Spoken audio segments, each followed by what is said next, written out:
One of the things that I heard this morning, and it was mentioned, there was a breakfast beforehand that was, of course, hosted by you with people from all over the world, was a great frustration, actually, with the ratification process. And I realize Mr. Sekimitsu is not here, but there seems to be a lot of frustration with the IMO in terms of the ratification process, and really whether it's fit for purpose, given the challenges that are now faced, given the heavy investment that's needed, and given that the transparency that the industry needs to make these investments. Monica, your thoughts? Yeah.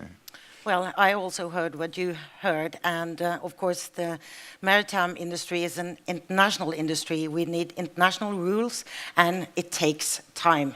But we have to be patient. We have to manage to do this in a good manner. So what I agree with Lasse and Sturla, we need green growth in general, we need innovation, we need research, and in Norway we have both the Research Council of Norway and Innovation Norway, our most important tools to do this. We are also granted more to the Climate Technology Forum and what's called Enova, also Norwegian tools. So.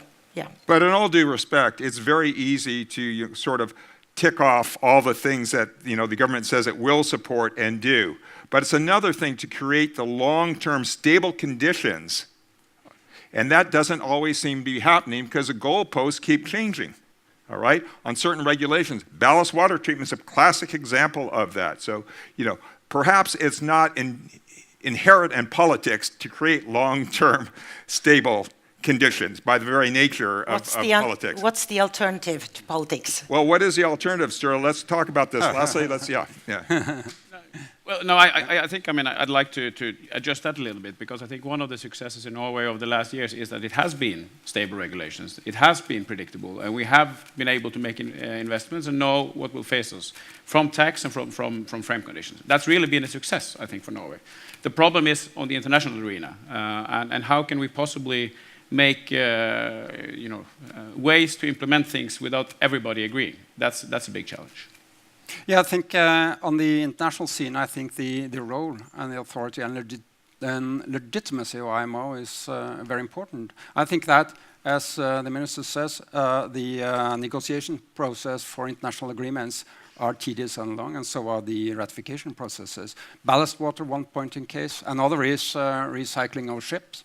Agreed upon in May 2009, and as of today, it's the Republic of France, the Democratic Republic of Congo, and the Kingdom of Norway, which are the only countries who have ratified. And this is a challenge to IMO, because it's often then overtaken by regional and national legislation, and that impedes on innovation, investments, and impedes on a free and fair world trade. Thomas. And I think it is important to add that we have seen a lot of proactive measures that the industry has taken in the past years, when you look at ballast water treatment systems as an example.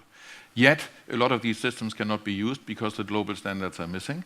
And we should not underestimate the level of frustration with this, because the next time when we are trying to be proactive, we also wonder whether we carry out investments that ultimately we may prove obsolete by the time that the standards are set. So it is very important that we do have a playing field on which the industry can be proactive and can take the technological steps that really bring us forward.